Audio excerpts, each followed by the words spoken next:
2023 সালের 8ই ফেব্রুয়ারি ঢাকা বিশ্ববিদ্যালয় থেকে বলেছিলাম হাসিনার পতন ঘটবে, এই ছাত্র সমাজ হাসিনার পতন ঘটাবে। 1 আগস্ট 11 দিন রিমান্ডে থাকার পরেও বলেছিলাম 90% পতন হয়েছে, 10% ধাক্কা দেওয়ার জন্য রাজপথে থাকেন, মিলেছে।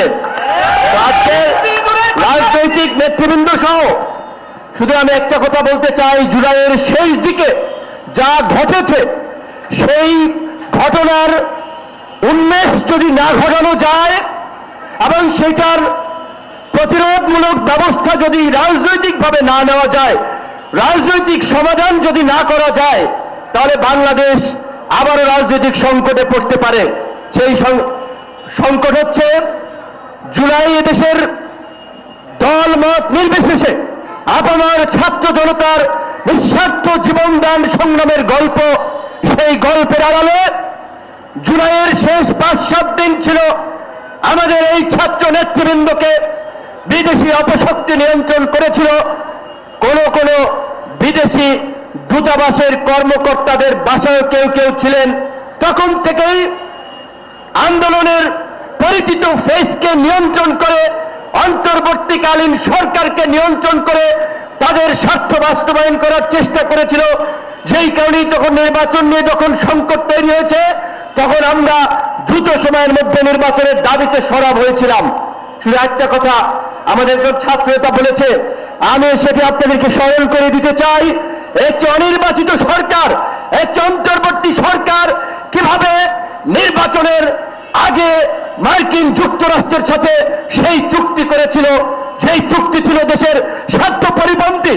আজকে অনেকে টকশো টেলিভিশনে বিএনপিকে দায়ী করার চেষ্টা করেন, সরকারকে ব্যবস্থা নেওয়ার চেষ্টা করেন। সরকার কি করবে? এই সরকার ওই চুক্তি তো করেছিল অন্তর্বর্তীকালীন সরকার, যাদেরকে আপনারা জুলাইয়ের নায়ক বলেন, হিরো বানিয়েছিলেন, তাদের সম্মতি নিয়ে পার্টি বানিয়ে দিয়েছিল, ক্ষমতায় যাওয়ারও খোয়াব দেখিয়েছিল, তাই না? আজকে বন্ধুগণ, সোশ্যাল মিডিয়াতে যদি নির্বাচনের আগে দেখেন বিএনপির ভালো ভালো ক্যান্ডিডেট যারা জয়লাভ করেছে, সোশ্যাল মিডিয়ায় দেখবেন নির্বাচনের আগে দেখানো হয়েছে তাদের ভোট 20%, আর যারা ক্ষমতার খোয়াবে তাদের ভোট 80%। একটা আর্টিফিশিয়াল ন্যারেটিভ দাঁড় করিয়ে জনমতকে, জনগণকে বিভ্রান্ত করার চেষ্টা করেছিল। এই বিভ্রান্তকারীরা সামনেও বিভ্রান্ত হবে। রিজভী ভাইয়ের সাথে আন্দোলন সংগ্রাম, রিজভী ভাই মনে করতে পারে কোভিডের মধ্যে এখন আমাদের মাননীয় প্রধানমন্ত্রী, সে সময় বিএনপি ভারপ্রাপ্ত চেয়ারম্যান ছিলেন জনাব তারেক রহমানের নির্দেশে রিজভী ভাইয়ের সাথে বসেছিলাম। রফিক ভাইয়ের একটা হসপিটাল আছে এই ইয়ের দিকে, খিলগাঁও হেলথ এইড বোধ হয়, সেখানেও ভোর রাতে রিজভী ভাইয়ের সাথে আলোচনা করেছিলাম আন্দোলন সংগ্রাম নিয়ে, বিভিন্ন পরিস্থিতি নিয়ে। মিলন ভাই তার ঘনিষ্ঠ কারো হয়তো ফোনে বলছেন, তার বাচ্চাকে সে অভয় দেওয়ার জন্য ফোনে দিয়েছেন, তো বলেছে একটা কথা না হলে সংসদে সেটা তার জন্য ক্ষমা চেয়েছেন একজন রানিং মিনিস্টার। এই জন্যই বলছি যে আজকে আমরা এই সমস্যাদের স্থায়ী সমাধান না করতে পারি, আজকে জুলাই সনদ সংস্কার নিয়েও নানান ধরনের জটিলতা তৈরি হচ্ছে। আমি মাননীয় প্রধানমন্ত্রীকে ধন্যবাদ জানাই, উনি বারবার এগিন বলতেছেন যে এই জুলাই সনদ আমরা সংসদ ভবনের দক্ষিণ প্লাজায় স্বাক্ষর করেছি, তার প্রতিটি অক্ষর আমরা বাস্তবায়ন করব।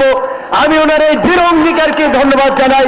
এবং সংসদে আপনারা দেখেছেন সংবিধান সংস্কারের কমিটি হয়েছে, সেখানে বিভিন্ন রাজনৈতিক দলের প্রতিনিধিদেরকে রেখেছেন, বিরোধী দলকেও 5 জন সদস্য দেওয়ার জন্য বলেছেন।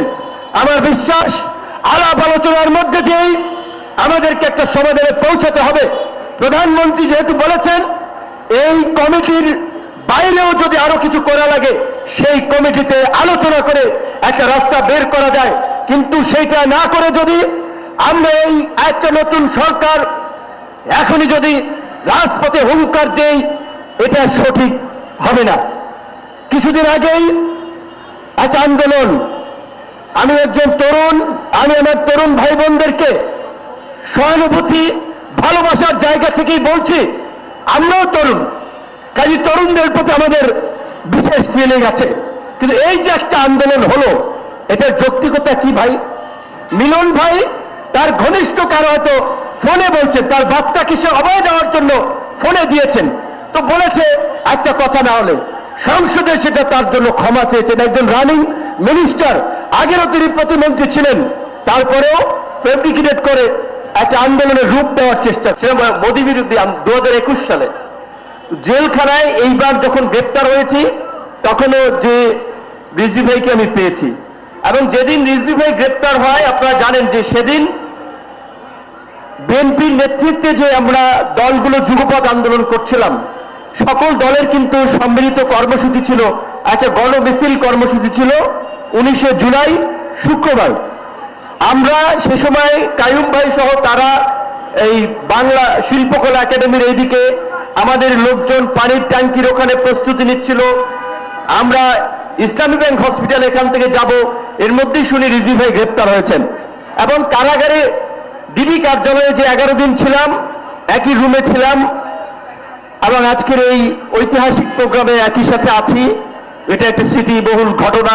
আজকের আন্দোলন সংগ্রাম নিয়ে অনেক ধরনের ন্যারেটিভ দাঁড় করানো হচ্ছে, এবং অত্যন্ত দুঃখজনক গত 2 বছর আমরা বারবার বলেছি যে জুলাইকে আওয়ামী লীগের মুক্তিযুদ্ধের ন্যারেটিভের মতো, বয়ানের মতো আপনারা হাজির করবেন না, কিন্তু গত অন্তর্বর্তীকালীন সরকারের সময় আমরা দেখেছি তারা একটা গ্রুপকে পৃষ্ঠপোষকতা করেছে, এবং এটা হয়তো পরবর্তী আলোচনা আসবে, এবং এই আলোচনার যদি সমাধান না হয় আগামীতেও বাংলাদেশের রাজনৈতিক সংকট আছে। অগ্রিম এই কথা বলে গেলাম, পরে মিলিয়ে নেবেন।